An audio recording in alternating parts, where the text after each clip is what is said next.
Hello, I'm Binzer Flynn, and welcome to the Flinncast.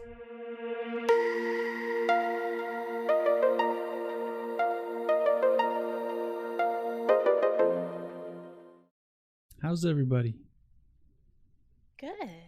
It's Tuesday. Is it Tuesday? Yeah. Yes.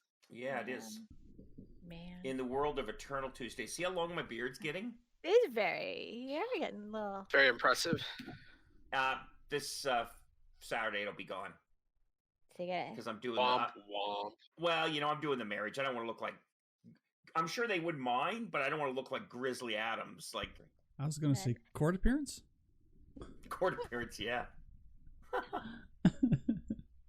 But yeah, that they say there's new alien stuff coming. Yeah, that's one of the things I wanted to talk about tonight was... No, that's okay. That's a good segue.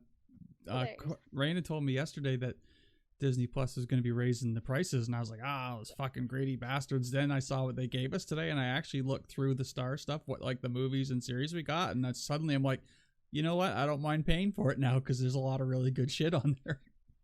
I think they made an incredible pivot with this, because I was looking at it going, I kind of don't care. I mean, I'm an old man. I'd like to see the Disney stuff.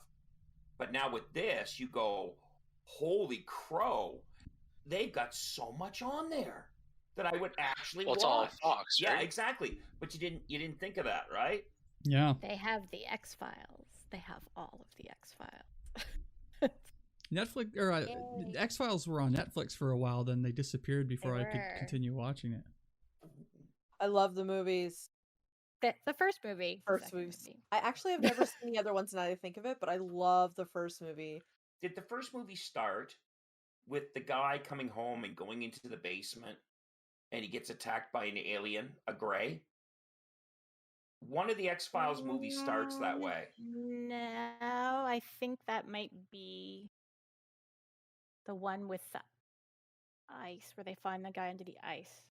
I don't think the first one does. The first one is the very B-centric one. Yeah, I was just going to say that scene still scares me to today.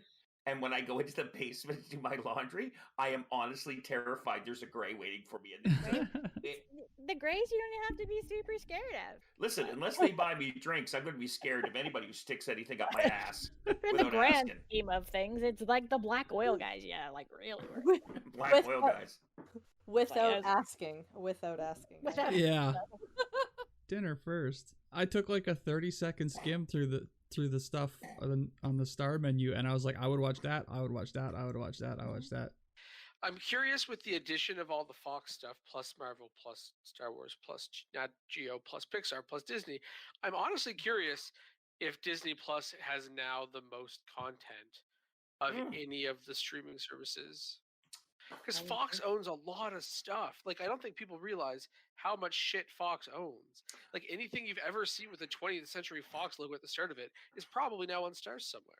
Well, here's the thing that Netflix, I agree with you, because they've got the access to the shows that have run for 20 years. So just a major dump. What Netflix has got, though, is, and I know Disney is an original producer, but Netflix kicked up their game by being an original producer. Like, I mean, you look at those release dates, or, when they list what's coming out in a month, 80% of what they're releasing is Netflix exclusive. Yep. Yeah. And they pivoted that way probably, I want to say, 6 or 7 years ago now. I think they saw the writing on the wall once they saw that, this streaming thing is really popular. And they kind of noticed that everybody else is going to, like, they're a bunch of hyenas licking their chops, right? Like the fat buffalo. So they've got to, when you look at your menu of content and you go, we don't own any of this, it can be taken away from us literally as soon as any of these contracts expire. And especially when, like, Friends or The Office, because people love reruns, I guess, are like bringing in like billion-dollar streaming deals to wherever they get put. So I'm really looking forward to what I heard as a rumor, and if it comes to fruition, it's going to blow so many fanboys' heads. You will see, not Comagate, you will see Leaving Earthgate. The rumor is, get ready, the characters of Big Hero 6 are going to enter the Marvel Universe. And I thought they were already in the Marvel Universe. They will actually be in the Avenger Universe. Meaning that interesting. Yeah. So I'm just like, this will blow my mind. How are they gonna build San Francisco? Multiverse, baby. The multiverse forgives all. Oh man. Doctor Strange movie is gonna fuck things up so much. The multiverse idea gives every writer every ability to say, well, but that's in my universe. I was like, Juice's little icon is like a really forlorn R2 unit looking up. Like, it just looks so freaking sad. That's Crank. He's the official Flynn astromech. Yeah, I know, but just that shot of him with that little part of his head, he just looks so longing, like he's missing something. He's like, eh. He'd probably be cursing at us right now. Yeah, Crank's got a filthy mouth. Juice, may I ask, where are you right now? St. John's, Florida. Okay, cool. I just didn't know you had gone back, so I was just curious. Yep, I'm here for a couple months. I'll be back middle of April. How close is that to Sarasota? I'm sorry? How far am I away from Sarasota? Yeah, just asking. Maybe about 3 hours, roughly. Okay. Just asking for science. How close are you to St. Petersburg? Oh, God, St. Petersburg. That's on the Pacific coast. That's below Tampa, about 4 hours, roughly. Pacific. Okay. What about Jacksonville? Pacific? Jacksonville, unfortunately, I'm only about half an hour away, but I'm in the middle of St. John's, Duval County, which is where Jacksonville is. I'm in the county below that, which is St. John's. What about Reno, Nevada? How far are you from Reno, Nevada? I want to know the Everglades. How far are you from the Everglades? About 4 hours. Yeah, and Vin's are shaking his head. I don't blame you, man. No, I think they're trying to figure out if I'm gonna be like some COVID infected zombie when I come back. No, they're just trolling you to see if you'll keep answering. Well, the first one was genuine because there's a cat rescue that I follow in Sarasota. All right, let's get to work. Casting news, rumors. Jennifer Lawrence's Sue Storm for Fantastic Four reboot, kind of canceling out the idea that she could be Mystique, which kind of puts the kibosh on X-Men as we know it, which I'm fine with. If they're going to differentiate between the Fox X-Men and the Disney X-Men, probably a good idea. I'm very curious as to, because this kind of signifies that they probably won't bring the Fox X-Men into the MCU. So I'm curious by what mechanism will they do it? Yeah, I don't think that, even though it was really exciting when Quicksilver showed up, that it has anything to do with actually bringing anyone else in. Like, I think the Magneto showing up theory is getting weaker by the day. Or at least as we know him, I don't think it's going to be Fassbender anymore, like it'll get too muddy. You know what I'm wondering? I'm wondering if whoever is fucking with reality right now, because somebody is, and I don't think that it's Scarlet Witch. I think we've pretty much reached the point that we don't think that I'm assuming that person is from the reality that had that Pietro in it. So they think that they're giving her the right brother. Oh. Right? Like, that's what I'm wondering. I dig that. I can't recall the name right now. I don't know. Maybe you noticed this, Christ, but there's another rumor that Ezra has been cast. Yeah, it's the guy that plays Aladdin in the Aladdin reboot. He is a Canadian Egyptian, maybe. But he's a Canadian. He seems like a pretty cool guy. I've never watched the Aladdin reboot. But I don't know. Mina Assoud. That's it. And looking at the side-by-side photos with Ezra, I was like, yeah, this guy can do it. Shave his head, and yeah, he'll be fine. He'll do great. And I'm told that the new Aladdin movie is pretty good. I've only heard the songs because that's all I care about. That opens the door pretty nicely to seeing Sabine too, so I'm all down for that. Let's face it, it's all about Hera. Yeah, that's the next inevitable part. So I'm kind of excited for this because I've been reading the new Thrawn novels the last couple of years that Tim Zahn has been putting the new ones out, and I just finished the third one, and I'm really liking protagonist Thrawn as opposed to antagonist Thrawn. and I desperately want to know what happens next in the new Thrawn timeline. But the third book is bookended by Rebels, because at the end of the book he has to go back to deal with Lothal. So I desperately want to know what happens with the Grisk and the Ascendancy and stuff, and I'm really curious. I'm hoping this series either lures that once they find them or whatever. The only other casting news was this one's actually confirmed, is they picked the first Hispanic Supergirl to be in the Flash movie. How long has this Flash movie been in development, man? Because it feels like it's taking forever to get out. And if they're just casting Supergirl now, it seems like they're nowhere near done, and we're not getting any closer. So I don't think Warner Brothers knows what they're doing anymore. Justice League, they had Aquaman, and then Wonder Woman 84 didn't really do all that great, and then there's the whole Amber Heard thing. I just don't think DC knows Warner Brothers knows what they're doing anymore. Nothing has worked, and we're all out of ideas.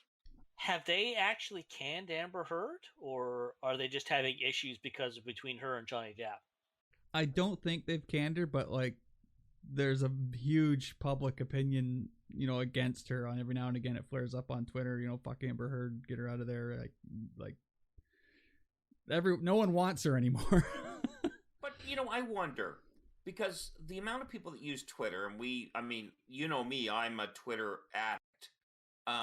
It's funny because when you think about it, all the echo chamber that is within Twitter, does it truly extend outside? So if you look at maybe 12% of the population being Twitter users and being caught up in this whole Amber Heard stuff, the average schmuck who's walking down the street, who might buy People once a month, will they ever hear of this Amber Heard thing?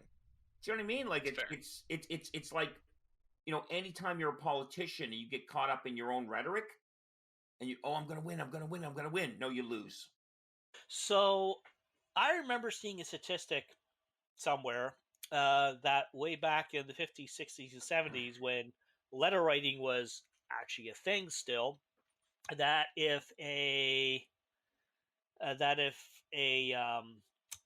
studio got one letter, it usually represented about an average of the opinions of an average 10 people.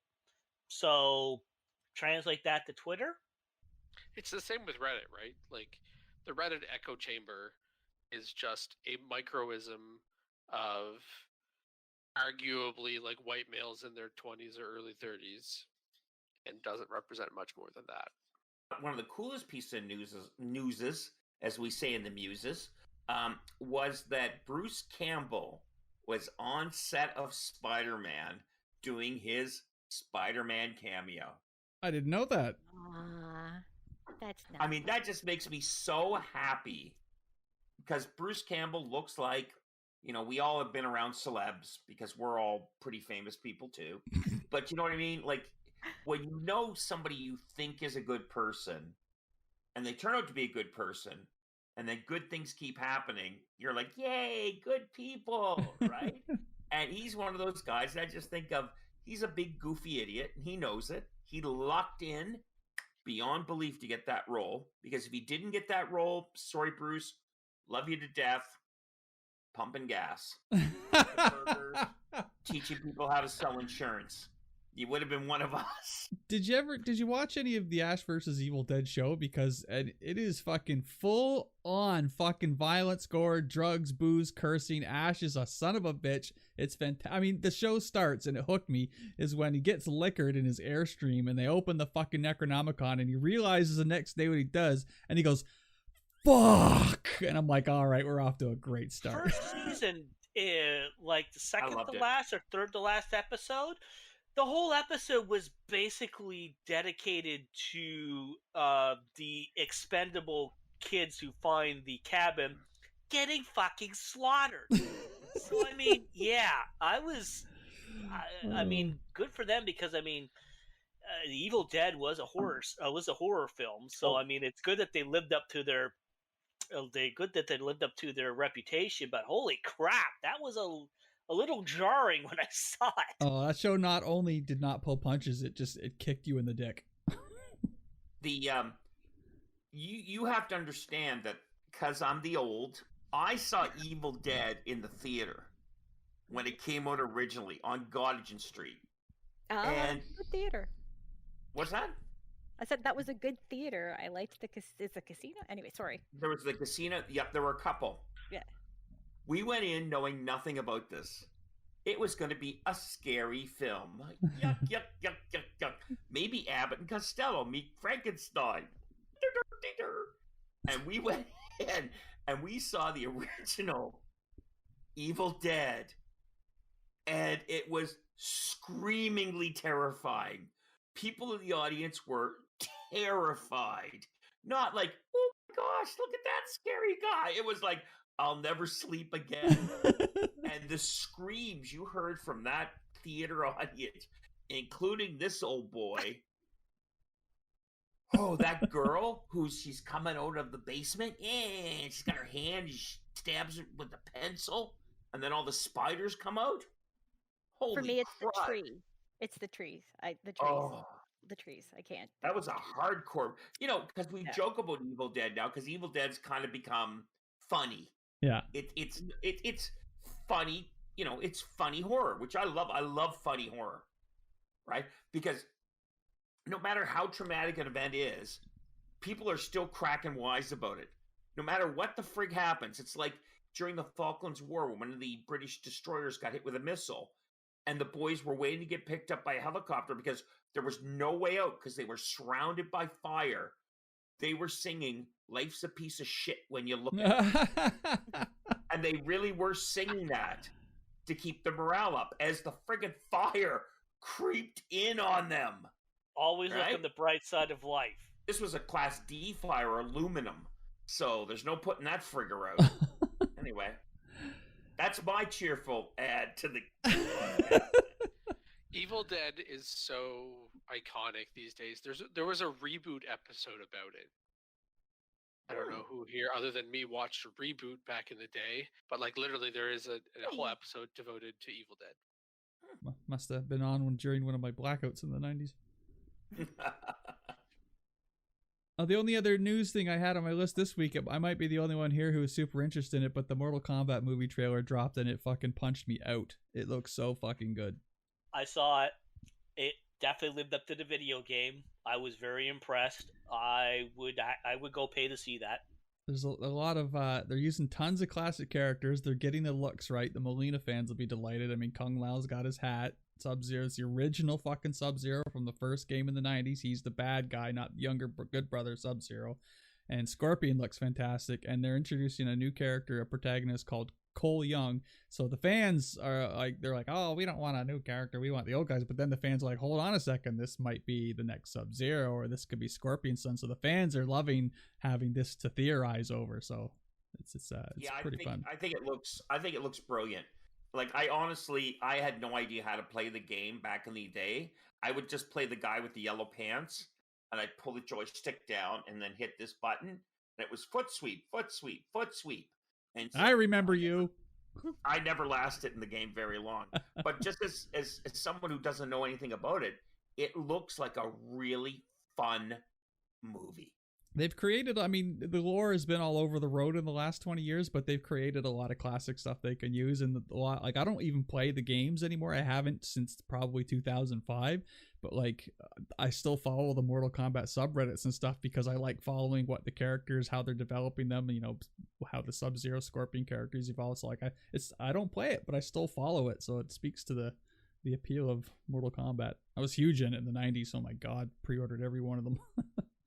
Nope, I'm impressed. I'll go see it.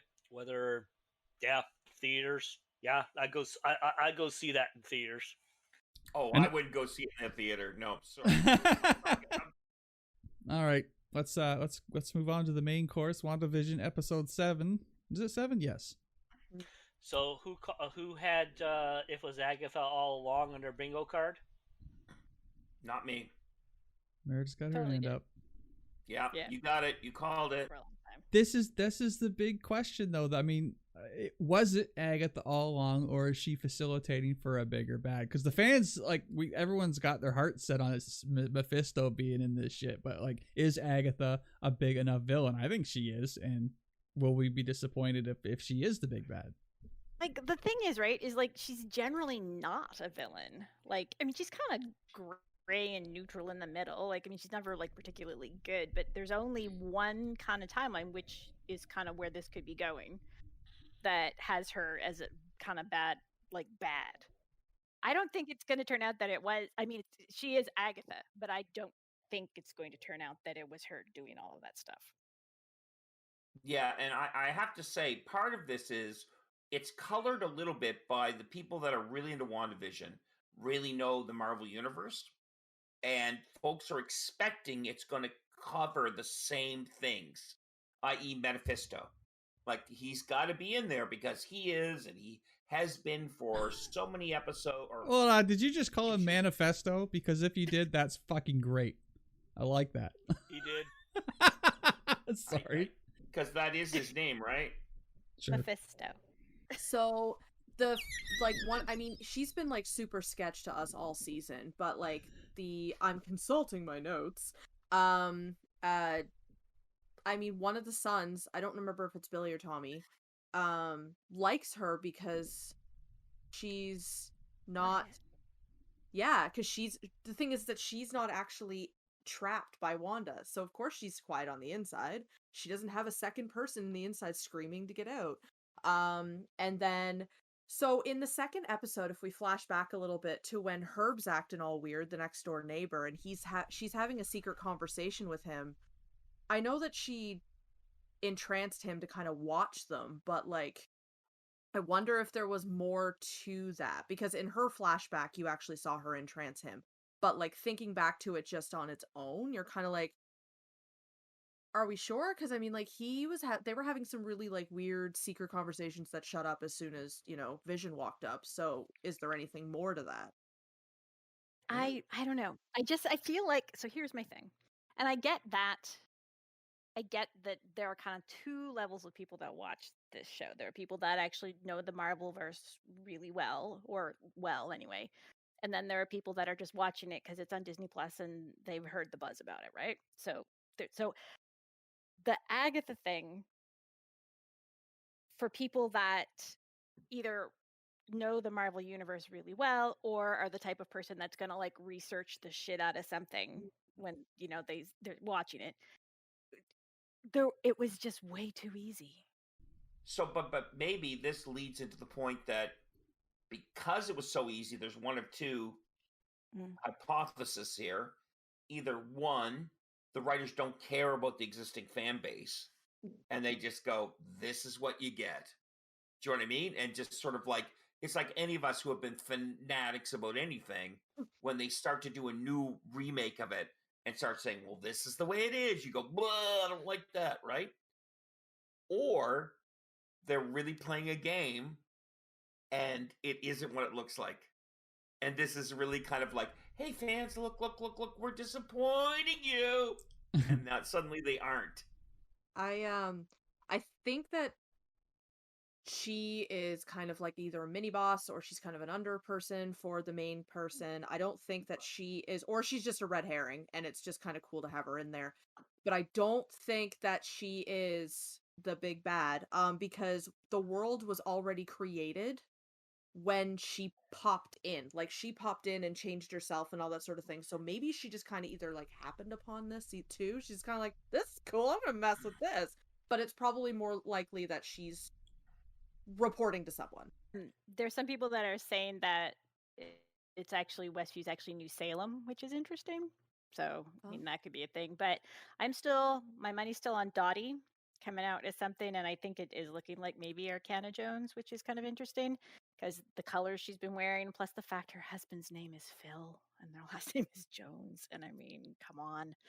Somebody else was suggesting she could be Emma Frost because there's a whole Nexus thing that's going to happen with Nexus beings and stuff, but I feel like she's not right for Emma Frost, so I don't know. When they said it was her all along, and they showed examples of her being bad, right? What did they show? Her bringing a plant to the house, right? Her helping the magic show be successful, right? When she is longing for her lost brother, she brings the brother back. right? So all along those things that she's a bad person, she isn't. Nothing she did was bad. So when she's holding the dog, though, wrapped in the blanket, and says, and I even killed Sparky. But what does that mean? Because Sparky is an artificial being. So I think to Joni's point, she's being set up to be the big bad. But I honestly think she's trying to protect Wanda. And I think that she's been someone who's been deflecting things away from Wanda. And I think that's what's going to happen. So going to the Nexus thing, there was that entire commercial about Nexus. And it is a thing in the comics. So I feel like that could be what we're about to dive into, which is going to lead into Multiverse of Madness, which makes perfect sense. The Nexus is how how the MCU is going to replace the Infinity Stones and their power. So Vision and the Scarlet Witch are two Nexus characters as well. So okay, so the Nexus, for those who don't know, I actually did some research into this because I was just like, what's Nexus? Because I wasn't super familiar with it. It was the cross-dimensional gateway, and it said location is on Earth, and the Nexus beings, basically, they have the potential to produce, they also have the potential to produce unbelievably powerful offspring. So it was mentioned that Scarlet Witch would bring powerful enough to stand among the great forces of their universe and rock the cosmos itself. Just thought that was really cool. But the commercial it sounded like a little bit about Wanda's kind of like pushing Wanda to kind of process her stuff. Because I don't know if she actually has control over the commercials. I think that that's something that's bleeding through from someone else. I don't think that's her. I think Apollo is right that Agatha is there to kind of protect Wanda, and I think that's why I think she might be helping or working with somebody. She's just there to make it all work. She's there to facilitate whatever the big bad's plans are by using Wanda, and she's probably got her own motivation or whatever. But yeah, I think she's pulling the strings and making the show work. Some people are suggesting too, because the bunny. So Agatha's son is Nicholas Scratch. So the bunny's name is Mr. Scratchy. Oh, it's right there in front of us. So some people are suggesting that it has something to do with that too, which is kind of an interesting. I thought that was an interesting twist actually, and her son is actually quite powerful. So. That's kind of. I think this show is really going to push you have no idea what's happening till you get to the end. I really think this. I would not put it past this show to get to the absolute last episode with 10 minutes to go and, hello, I'm Doctor Strange. You know what I mean? Where you just go, no, I need to know more. So she's they mentioned that the signal was gone, and I noticed when we were watching it last week, Vinzer, we noticed the signal's gone because the antenna is dying out in this day and age, in the antenna, because everything was the rabbit ears and stuff, and then all of a sudden the signal that they were using before obviously doesn't work anymore because digital. That was a good point that was brought up last week, so I made sure I wrote that down, because whoever said it was either you or Phoenix. It was a really, really good point. So. It was definitely me. Yeah, I said someone should plug in a coaxial cable or something. Wow, that is heavy. Just to add to this, because I said this last week, to add to the meta version of that, to that thought, the length of the shows all this season have been getting longer because the shows on TV during that time were getting longer. Yeah. Oh, I never even thought. That's really cool. Wow. There was a rumor going around saying that the last 3 shows are going to be an hour each, which is obviously false, but that follows what Raina just said. And the next show, the 8th one, is going to be apparently 47 minutes. Something else with the TV stuff with the signal, when oh my gosh, I'm forgetting the name of the astrophysicist. Help me. Darcy. When Darcy was originally talking about the fact that the TV signal and how she found the signal and stuff, and the type of radiation and all of that thing that was happening from it, it is actually the same type of energy that created the Fantastic Four. Oh, apparently. Nice. So that's why people are kind of still coming back to the fact that maybe they are the astronauts that lost their nerve. But I mean, very disappointed that the structural people that Rambo knew were just the army. After that episode came out, Teyonah Parris still had a thing, some memes going around saying that the astrophysicist or whatever, or the aerospace engineer rather, that she was going to contact, we still haven't seen that character, and she said it's going to blow our mind. So I don't like where there's still more to come for that reveal. The thing I think about her though is, how is she gaining her powers by going back and forth through the WandaVision hex, let's call it? So why would Wanda ever make someone who could challenge her by passing through her force field?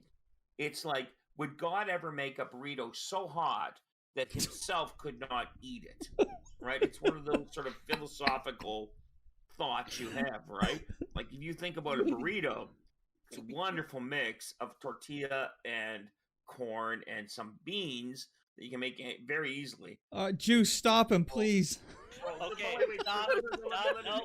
No. That analogy was done. We get it. No, I'm going to answer this. Nope. Let me finish my thought. Nope.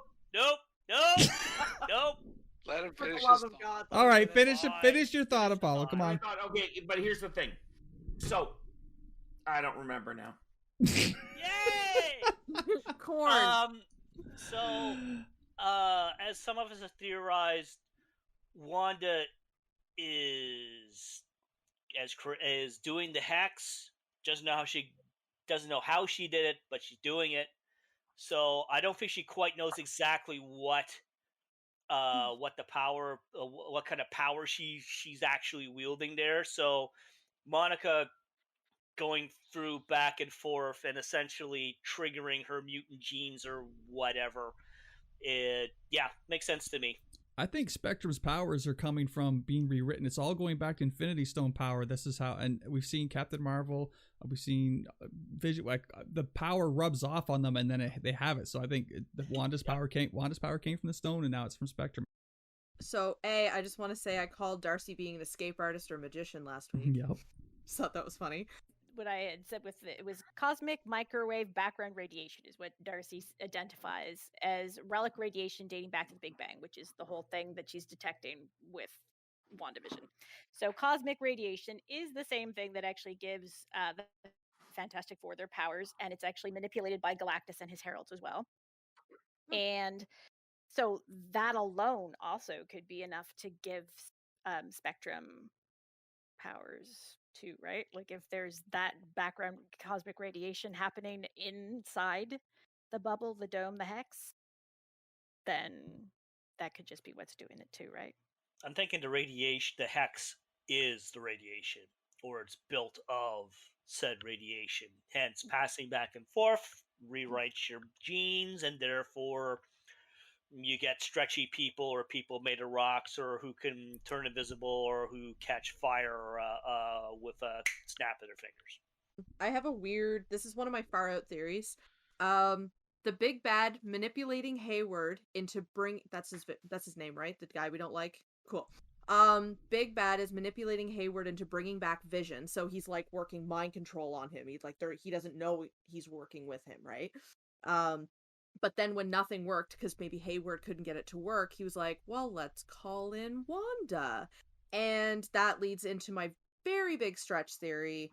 So he started manipulating Wanda into using her energy to do it for him. So we see that Vision is getting stronger. We see that he's he's breaking away from it. He's getting his own independence, all that sort of stuff. Vision is unknowingly draining her as he gets stronger. It's a weird stretch theory I have. I don't know, but she's getting weaker. She's getting more disorganized, and things are starting to happen, and she's starting to go downhill, but he's becoming more with it and more self-aware. Yep, so I agree with Raina, because this episode pretty clearly dictates displays that she's losing control of the hex. Things are just flipping on her between eras without her wanting them, and she can't seem to fix it or keep it straight. I don't think she ever had control, personally, but that's the whole. And I think I do agree with you. The whole Vision thing, I don't think it's that far out there. This was an aside about when the project that Hayward had about Vision. Did you know it was called Cataract, which is like Cloud's vision? Blocks your vision, which was interesting. Because apparently it rains now in Westview. Darcy pointed that out in the episode, that it had never rained at all in Westview until that day, which means that she's not keeping her picture perfect view anymore. So a thing that I had, so Cole pointed this out, and I actually had to go and look because I had completely forgotten about this at this point. Everybody else may be aware of this, but this blew my mind. This isn't the first time that we're seeing Jimmy Woo. Yeah. Nope. Yeah. In like Ant-Man. Yeah. He was, because I didn't even realize, I didn't put it together until Cole was like, oh, that's the guy from Ant-Man. I was just like, Ant-Man and the Wasp. Yeah. And it in Ant-Man he learns the card trick that he does. Yeah. Because Ant-Man teaches him the card trick that he then perfects several years later. But I honestly didn't remember Jimmy either. It was Kryos and Damon that actually went, come on. So thanks. This is just you. Oh, I recognized him immediately when he came on screen, but that's just me. So Bettany said, since the last episode came out or around there, that the quote-unquote big cameo, which still hasn't happened, we thought it was Pietro, it's not, is yet to be revealed character and someone he's longed to work with. So my question about the context of this is yet to be revealed in the show or yet to be revealed in the MCU at all, and they don't say which. So it could still be Doctor Strange, and the pools are going between Magneto and Mr. Fantastic. I don't really have a solid guess anymore. I'd still like to see Magneto, but I still really can't say for sure who I think that cameo is going to be. Fleur, who looked stuff up earlier, had pointed out that Paul Bettany and Benedict Cumberbatch have worked together. Okay. So maybe not then? I don't know. Well, it that doesn't mean Doctor Strange couldn't be in it. That just means Doctor Strange is not the be-all, end-all cameo that we're expecting. Maybe Mark Hamill will walk on. Could you imagine if they did that to us? Fucking Hamill comes on as himself or something. Be the best. No, he'd be a vampire. Oh yeah, he'd be the vampire. I am looking for my talking bass. Craven's one of these objects, and suddenly the collector comes forward. You know, remember from Marvel Universe? Yes, I have one of these. Come over here. There's like a cabinet with like the original talking bass, but it's alive and it's been imprisoned forever on the friggin' collector's place. It's terrifying. I could just see him wandering onto the set in a house coat and some PJ pants and going, this isn't right, and then just walking off the set. Like I could just see it. I don't know. Like wander on and look around and go, whoa, wrong multiverse, and then leave quickly. So what did everybody think about when everybody in the street stopped when Monica confronted Wanda? Like as soon as the reality was being threatened, everyone stopped, which doesn't help the theory that she is not in control of this. Like there is someone else doing this. So I think it just means that everyone has a subconscious knowing that they're being manipulated. So that they realize they're in some sort of evolving sitcom. And they know they can't do anything about it because the mind control is too great, but they do know they're extras in their own lives, and if something threatens that, then if Wanda stops concentrating on the general universe, it just releases just a tiny bit of control for them to realize what's happening, and therefore they turn around and see, oh God, what's going to happen? Are we all going to die now? But Wanda's spread too thin now. She spread the hex out too far. And when Monica showed up, she not only didn't throw her back out, she just kind of walked away. She let her stay inside her perfect world, which, I mean, I thought, like, how could she let her stay there? Wanda's like she's Omega level, man. She probably could have still put her out, but she didn't even like really try. You know what? Like she dropped the fight, whereas before she threw her through her house. Like I think that speaks to Wanda. She's like, I don't have the punch in me right now. I think that the power or whatever they're taking from her is running low. Like the expansion may have been automatic, and then suddenly the people that are the keepers of Wanda are like, oh my God, what just happened? We've got to rein her back in, right? Something else to the point of that she's becoming more tired. If you watch all the way through when you hear the next on WandaVision, it started out as next on WandaVision, and the last one was next on WandaVision. So we've had theories in the past that Wanda is being made out to be this big bad, like she is everybody's like scapegoat. So this makes me wonder, because they've been saying anybody who's been like relieved of her influence, I shall say, has been like, she's in my head, like she's in my head. And it makes me wonder, was Wanda in their head like at all? Or is it Agatha in their heads, or someone who is making them think it's Wanda? Like, is somebody else just kind of playing all the things and being like, it's Wanda in your head, she's doing this to you? And so everybody thinks that it's her, but maybe it's not, but they're just trying to like, you know.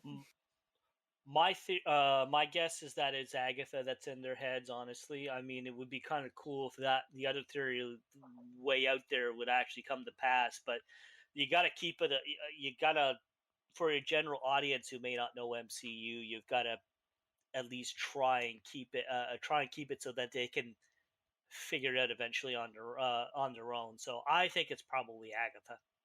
Yeah, and I think it's a very good point that Juice just brought up. And that's what I was trying to say earlier, that you're trying to appeal to a big crowd.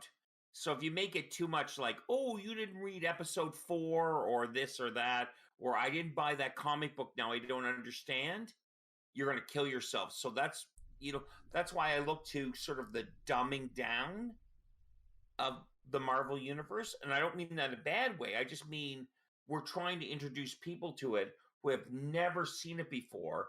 And it's got 45 years, 50 years, 70 years of backstory. And they're like, so is Captain America a good guy? Well, but like, yeah, so I don't want to say they don't have to dumb it down, but at the end of the day, if your audience doesn't get a, oh my God, light bulb moment, then as the payoff of the mystery, then it's not gonna have the punch that they want it to have. So I don't think they'll go too many layers deep with it. Maybe 1 or 2, but not 3 or 4 layers. Just today I was talking to my sister Maggie about WandaVision and stuff, and she's like, oh, maybe I should watch that on Disney Plus. She's like, do I have to have seen anything else to see it?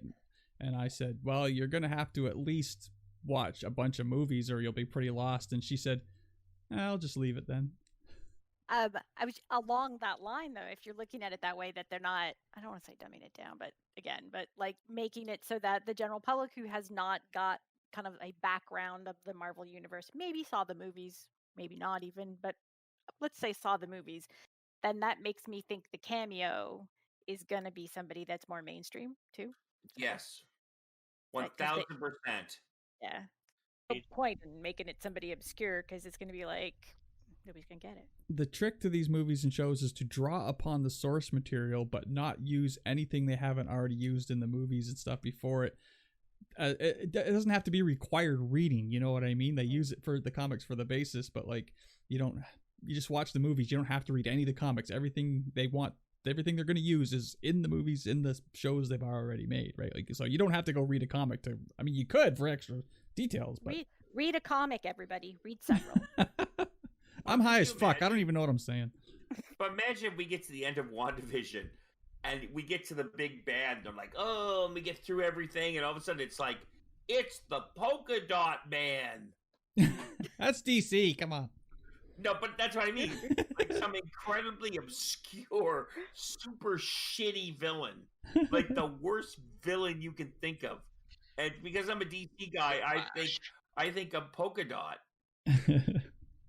But then that's actually the rumor is that coming more up for the Loki part of things is it's Squadron Supreme, and Squadron Supreme, I'm sorry, is pretty, like, that's not basic Marvel knowledge for anybody.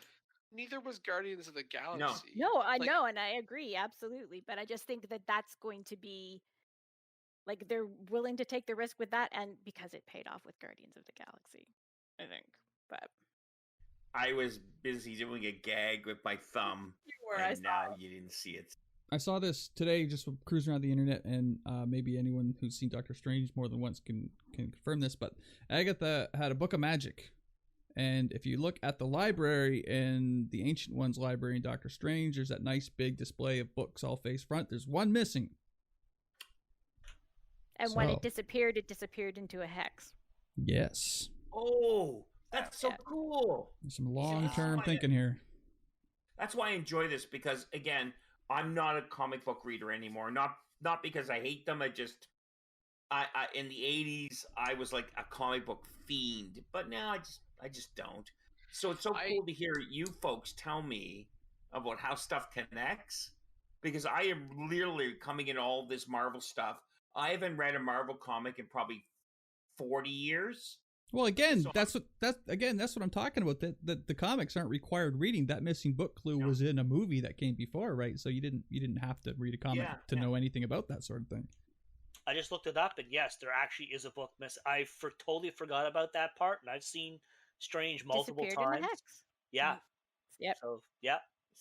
See, that's like I said before. I just saw Endgame, and wow, what that really changed everything for me. I really want to talk about this. Okay. The music in WandaVision. Okay. So the music, the opening and the closing have been pretty awesome. What they've been hiding is the idea that Agatha is the worst. Okay, remember that Agatha song? Agatha is the worst, right? We all love it. Listen to it forever. What it is, that's called a tritone. And what it is, it's 4 piano notes where the third note takes you into the fifth. And it's a very unusual note. It's very unsettling. It's been often accused of being with Satan. Composers have been killed for using tritone. And I'm not lying. This is a true thing. Look up what tritones are. And literally it's called the devil's piano. So an example of tritone is the Munsters. Do, do, do, do, do. Remember the Munsters? Right? Right. So with Agatha, or with WandaVision, it's been do, do, do, do, do, Wanda, right? Do, do, do, do, do. So that's been all through every single one of Wanda's opening songs or closing songs.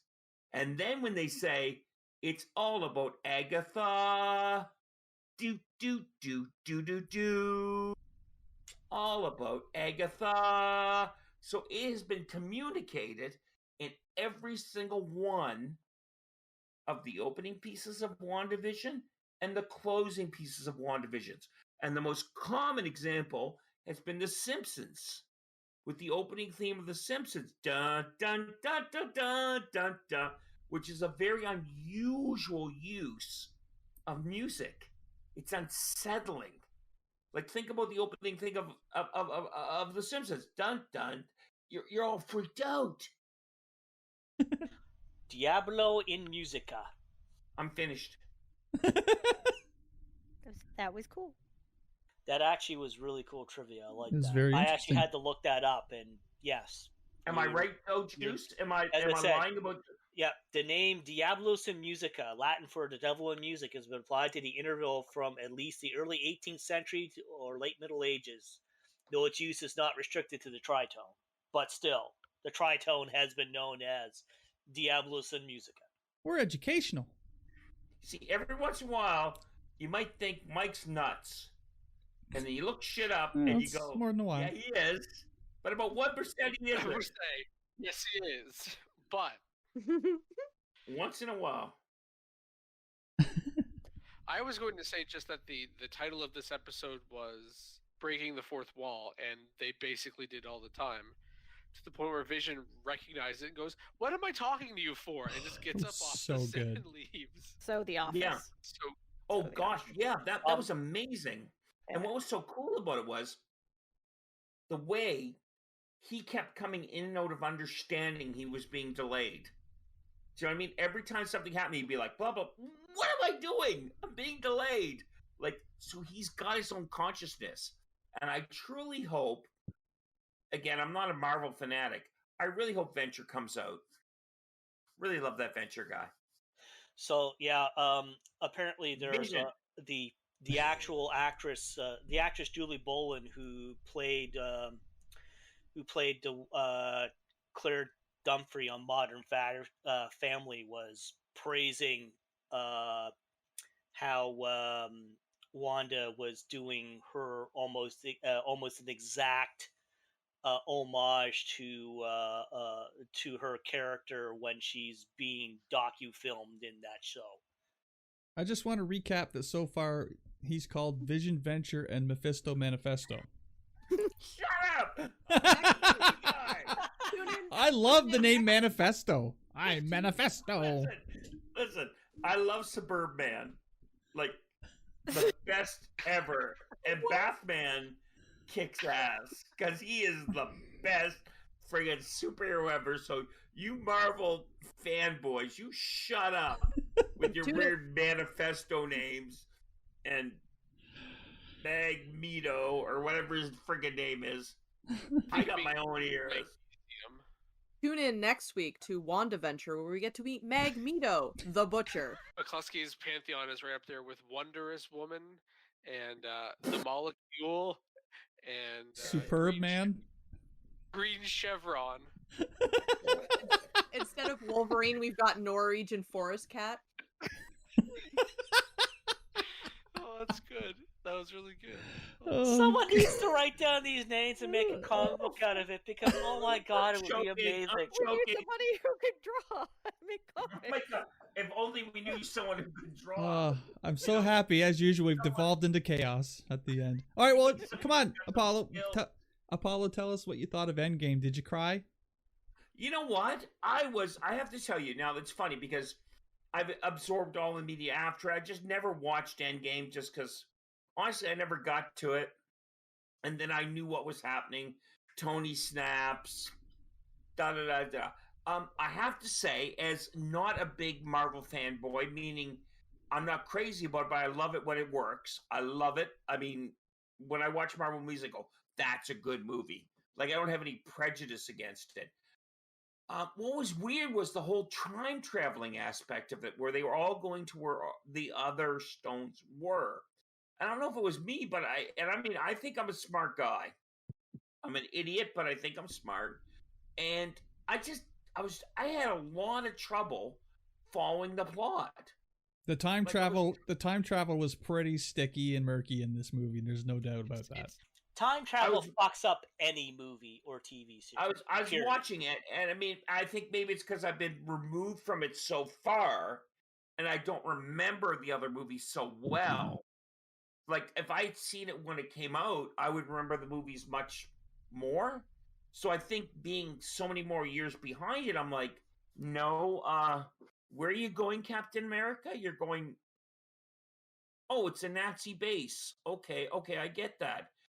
It was weird because there was a point, and this is hard for me to understand. How did all those armies show up at the end? Was it because the Hulk snapped? Oh, which one? The good guy army or the bad guy army? The good guy army. Yeah. Oh, so Hulk snapped everyone back. Strang's... Yeah, Dr. Strange. So Hulk snapped everyone back. Strange. And then... He did. Just for anyone that's not local, Dr. Strang is a COVID scientific advisor here in Nova Scotia. I thought it was because the Hulk snapped his fingers, but the big battle came later. So why were they timed to come in a certain time? Well, Strange had to gather them up, right? You see, I don't get that. And I mean, I'm not trying to be argumentative. Having watched the film, I'm like, I don't understand where these armies are coming from. Wakanda.